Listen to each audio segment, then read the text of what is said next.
ازاي تبدأ فريلانس من الصفر؟ بما ان انت فتحت الفيديو ده فانت اكيد تايه ومش عارف يعني ايه فريلانس. خليني اطمنك واقول لك ان الفيديو ده ليك.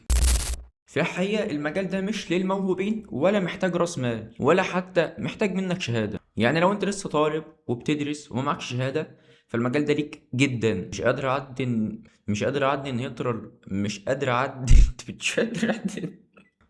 اعدي ان هتلر اترفض من كلية فنون جميلة فدمر اوروبا. بس خليني اقول لك ان اي فريلانسر شاطر دلوقتي وقف في نفس المكان اللي انت وقفت فيه ده، وانا شخصيا كنت زيك.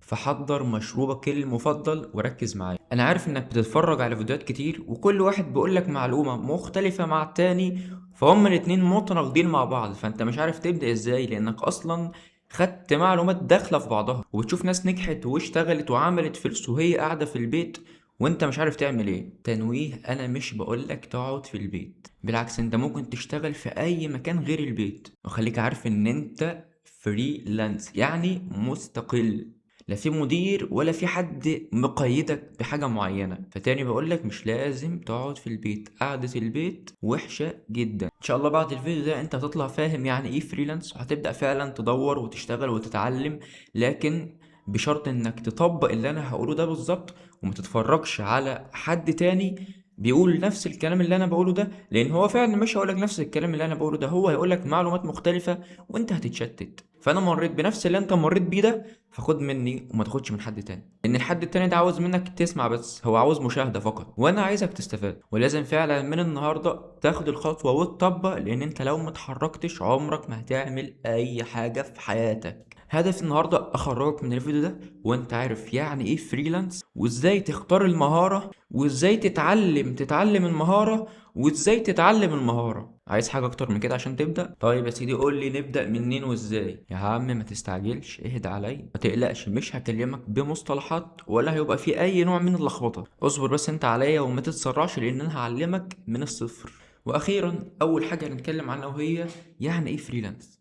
طيب خلينا ابسط لك الموضوع، يعني مثال بسيط، عندك الحداد مثلا، عندك النجار، السباك، كل ده اصلا فريلانس اصلا. بص عشان تكون فاهم، الشخص المستقل في عمله ده هو ده الفريلانس.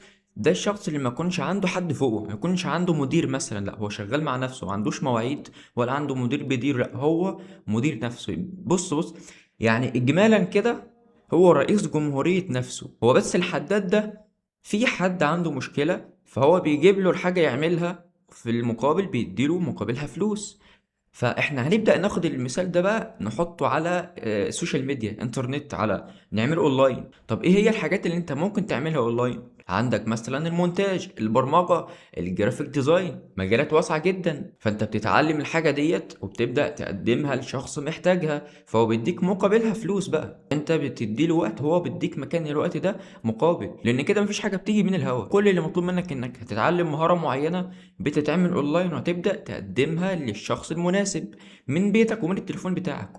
وخليك فاكر انا ما بقولكش تشتغل من البيت، ممكن تشتغل من اي مكان انت عايزه، ده طبعا بخلاف لو في بنت هي اللي بتسمع الكلام ده، لا انت طبعا اشتغل ما تتحركش من البيت. في حد دلوقتي هيجي يقول لي انا ما عنديش مهارة، يا عم كمل للاخر وما تتسرعش. انت في البدايه مش مطلوب منك غير انك تتعلم مهاره، وركز في كلامي بقول لك مهاره، يعني ما تروحش تدخل نفسك في 20 مهاره وترجع تقول لي انا مش فاهم حاجه، لان انت اصلا شتت دماغك، وده اكبر غلط بيقع فيه معظم الناس، وانا بالفعل كنت حد منهم. يعني لان انت لو دخلت نفسك في كذا مهاره مع بعض ده هيعمل لك تشتت عالي جدا وهيخليك اصلا ما تكملش. نصيحة مهمة، ابدأ في مهارة واحدة وركز فيها وصدقني هتنجح. طيب ايه هي المهارة اللي هقدر اتعلمها واكسب منها ربح عالي؟ يا عم طول بالك، اسمع بس للاخر. انا مش هقولك المهارات كلها، انت ابحث بنفسك ودور، لكن انا هقولك اكتر 5 مهارات انا شايفهم مناسبين.